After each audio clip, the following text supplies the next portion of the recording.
Berhenti bicara tentang masa lalu. Saatnya menatap masa depan.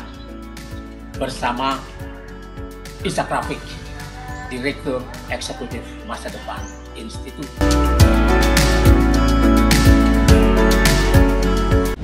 Assalamualaikum warahmatullahi wabarakatuh. Saudara-saudara sekalian, kita jumpa lagi. Anda bersama Ishak Rafiq, Direktur Eksekutif Masa Depan Institut. Tanggal 24, 2 hari lalu, kita menyaksikan sebuah demo yang didesain, direncanakan akan sangat besar. Tanggal 24 September adalah Hari Tani Indonesia, dan petani dari Indramayu dan lain-lain sudah sampai di gedung DPR. Di depan gedung DPR tidak bisa masuk, memang penjagaan yang ketat, ya. Dan mereka menuntut, ya, ada seorang petani dari Indramayu berumur 79 tahun. Dia naik ke mobil komando dan berteriak, "Pak Jokowi, saya lahir tahun 1945. Umur saya 79 tahun. Dan saya dari dulu adalah petani. Nenek moyang saya adalah petani.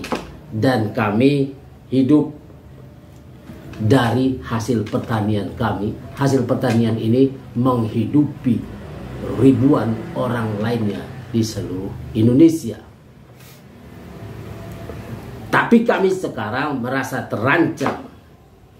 Dia minta, "Jokowi, jangan rebut tanah-tanah kami, jangan rampas lahan-lahan pertanian kami untuk kepentingan para orang-orang kaya di kota."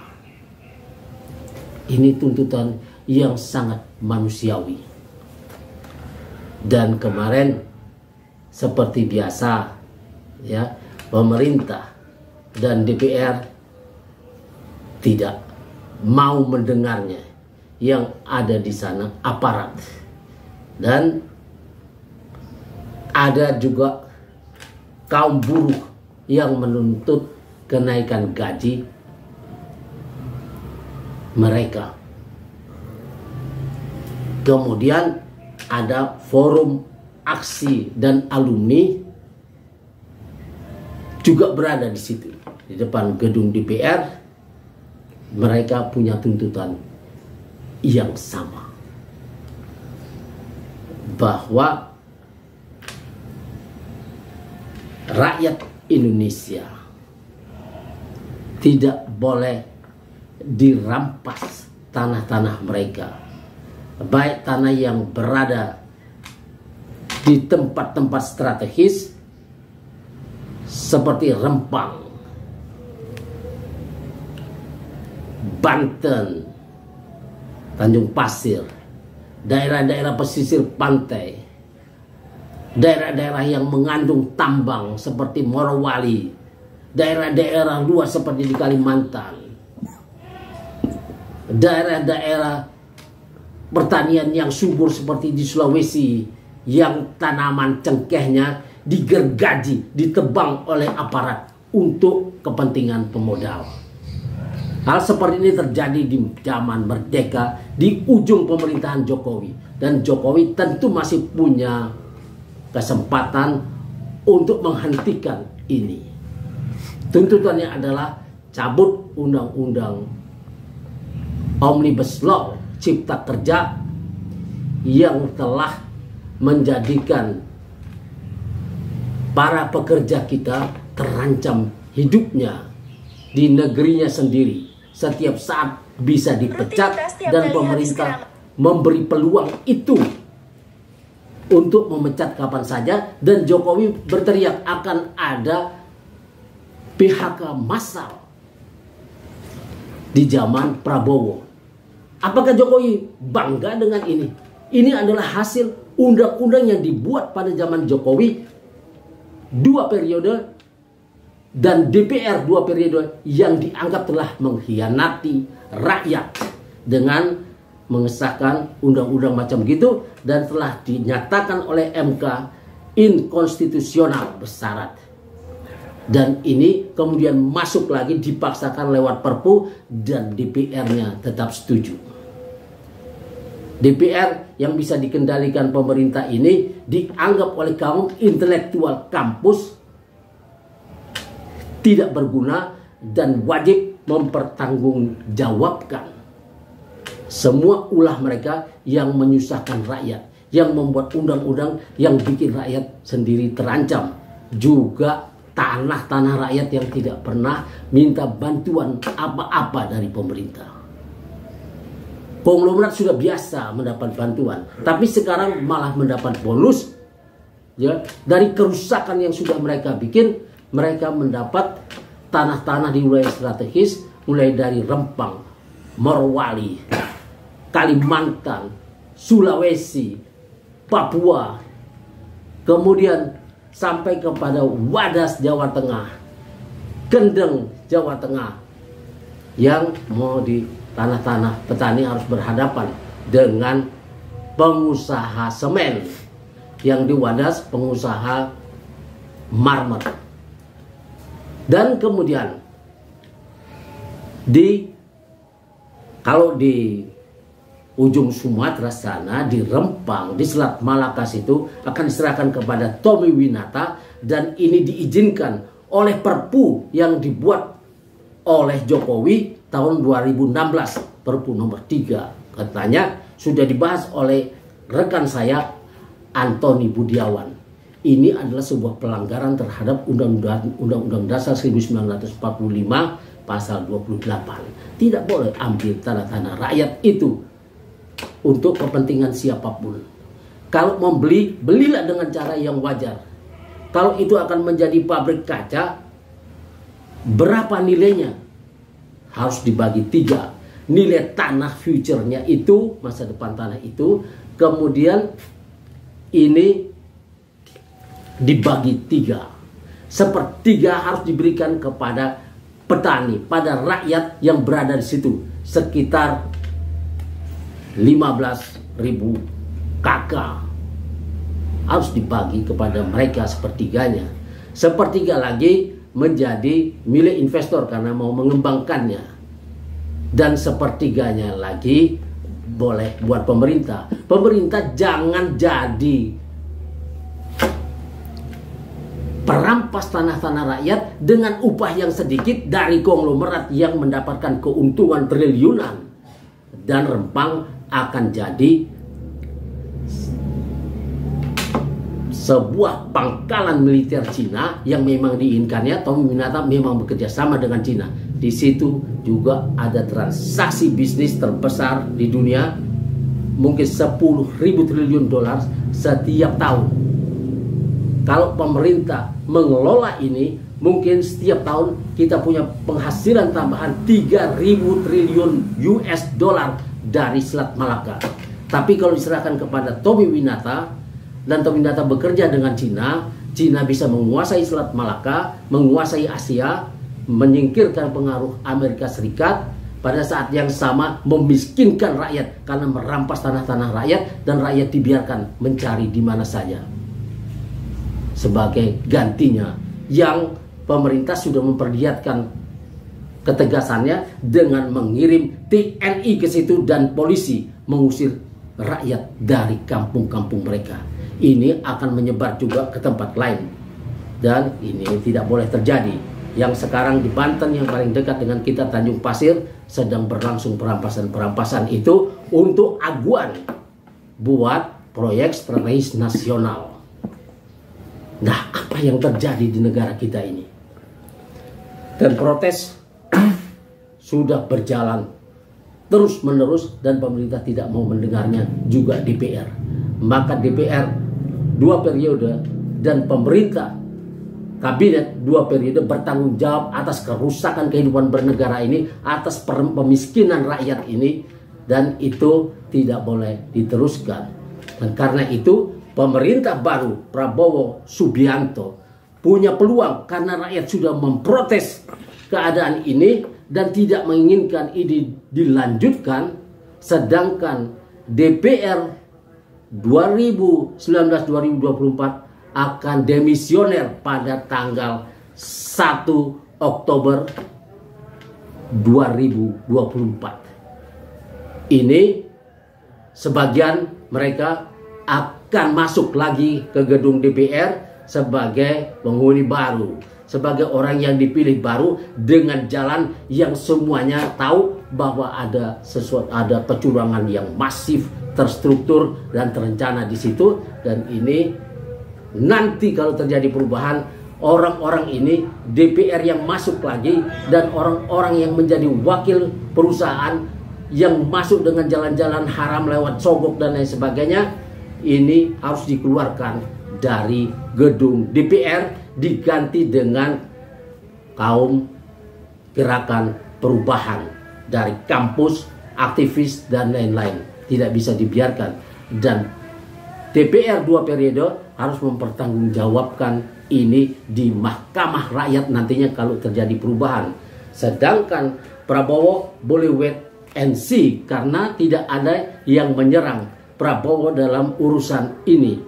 Yang dikejar adalah kabinet Jokowi, dan karena Jokowi sudah berhasil memasukkan 10 orangnya ke dalam kabinet baru, memaksakannya, dan bisa berhasil menguasai Golkar, dan mungkin ada 8 partai itu yang sudah masuk kolam, ditambah PKS yang juga masuk kolam. Ini menjadi sesuatu yang sangat tidak menyenangkan buat rakyat, karena tidak akan ada pembela-pembela mereka nantinya kalau dibiarkan terus. Dan orang-orang Jokowi yang masuk dalam kabinet Prabowo itu akan membawa kesulitan buat Prabowo. Dan ketika rakyat ini sekarang protes, Prabowo punya peluang untuk mencoret nama-nama itu. Ada 60 menteri dan wakil menteri yang akan bersama Prabowo mengurus negara. Jadi kabinet ini kabinet yang gemuk. Kalau sekarang 34 menteri plus 7 wakil menteri, di zaman Prabowo ada 51 menteri plus wakil menteri. Ditambah dengan Prabowo dan wakilnya menjadi 63 orang yang akan mengurus negeri ini. Kalau nanti ditambah lembaga-lembaga lain, ya akan menjadi mungkin 65 orang nantinya yang akan mengurus bangsa ini. Tapi peluang Prabowo ini untuk mencoret nama-nama yang akan bikin dia sulit nanti, ya. Yang pertama kita bisa lihat ada Menko Perekonomian Erlangga Hartarto tetap di tempatnya. Ini boleh dicoret karena orang ini orang yang tersandera, dan kita melihat sampai Golkar pun hilang dari orang-orang yang dulu berdarah-darah membesarkannya. Kemudian ada Menko Bidang Pangan, Gizi dan Pembangunan Manusia, Erick Thohir. Orang ini sudah membangkrutkan DPR, kata Sri Mulyani, 68% di BUMN dalam kondisi hampir bangkrut. Pertamina juga rugi, ya 191 triliun. Katanya bagaimana caranya rugi, tapi ini akan dikeluarkan duitnya untuk yang dibilang subsidi itu. Yang menerima adalah para pengusaha besar, para konglomerat yang bergerak di bidang itu. Dan listrik 71 triliun. Ini juga akan dikeluarkan duitnya untuk para pengusaha listrik swasta dan pengusaha batu bara, di mana kita membelinya dari situ. Kemudian orang-orang ini sudah terbukti mereka menjual produknya dengan harga internasional ketika harga internasional ini tinggi. Orang-orang yang tidak peduli pada rakyat Indonesia ini tidak boleh dikasih terlalu banyak fasilitas dan diganti duitnya. Tidak, dia harus kembali pada harga yang ditetapkan oleh pemerintah buat rakyatnya. Tidak apa-apa beda dengan harga internasional. Kemudian kita melihat Menko Polhukamnya akan dipegang oleh Tito Karnavian. Kita tahu Tito Karnavian. Kita tahu bagaimana dia mengurus negara. Mungkin juga terlibat dalam impor tenaga kerja dari Cina karena dia tidak peduli, dia menguasai KTP dan lain-lain.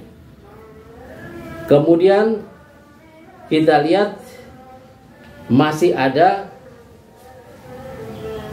Menteri Agama Yakut Khalil Qomas mau dipasang di situ, di posisinya yang semula yang sudah diprotes banyak orang. Ini akan menyulitkan Prabowo. Ini Prabowo bisa mencoretnya. Menkumham akan dipegang oleh Yusril, orang yang tersandera juga. Tapi ya mungkin teman Prabowo dan punya kemampuan di bidang itu. Kemudian Menteri Riset dan Kepala BRIN akan dipegang oleh Dudung Abdurrahman. Dudung Abdurrahman ini tidak disenangi oleh masyarakat karena kelakuannya yang petantang-petenteng, cuman mencabut bendera FPI saja, mengerahkan tank, dan ini akan menyulitkan Prabowo nanti. Ini boleh dicoret. Kemudian Menteri Keuangan Kepala Bappenas akan dipegang oleh Sri Mulyani Indrawati. Ini artinya tidak akan ada, kalau ini benar, tidak akan ada perubahan kebijakan dalam menghadapi dunia luar. Akan lebih banyak tergantung kepada utang. Dan ini sebetulnya utang harus diatasi, bukan ditambah-tambah terus. Dan sekarang sudah memeras bangsa Indonesia dengan ya anggaran yang sekarang ini, nanti zaman Prabowo 362 triliun 3.600 triliun lebih, ya ini 1.000 triliunnya akan dipakai untuk membayar utang dan cicilan utang. Artinya pemerasan ini masih berlangsung dan Prabowo punya keinginan untuk menambah ya besar defisit yang selama ini tidak boleh lebih dari 3%, akan dijadikan menjadi 5%, dan ketergantungan pada utang akan semakin keras. Padahal masih banyak alternatif lain untuk mengatasi ini. Kita memerlukan seorang Menteri Keuangan yang mampu membuat cicilan utang kita menjadi rendah supaya dana pembangunan menjadi lebih besar dan pendidikan bisa gratis. Menteri investasinya akan dipegang oleh Bahlil Lahadalia. Dan ini semua orang tahu bahwa ini cuma boneka, dan ini benar-benar orangnya Jokowi yang bisa dipakai apa saja. Prabowo bisa mengalami kesulitan kalau membiarkan orang ini berada di kabinet. Kemudian Mendaknya Zulkifli Hasan. Ya, Zulkifli Hasan kita tahu dia juga orang yang tersandera dan tidak akan menguntungkan Prabowo. Sedangkan Menkominfo-nya, ya, Menkominfo dan Digital, Budi Aristiadi, orang yang bersujud di depan Jokowi seperti menyembah berhala. Saudara-saudara sekalian, inilah peluang Prabowo untuk membersihkan kabinetnya dari orang-orang yang akan menghambat nantinya. Wassalamualaikum warahmatullahi wabarakatuh.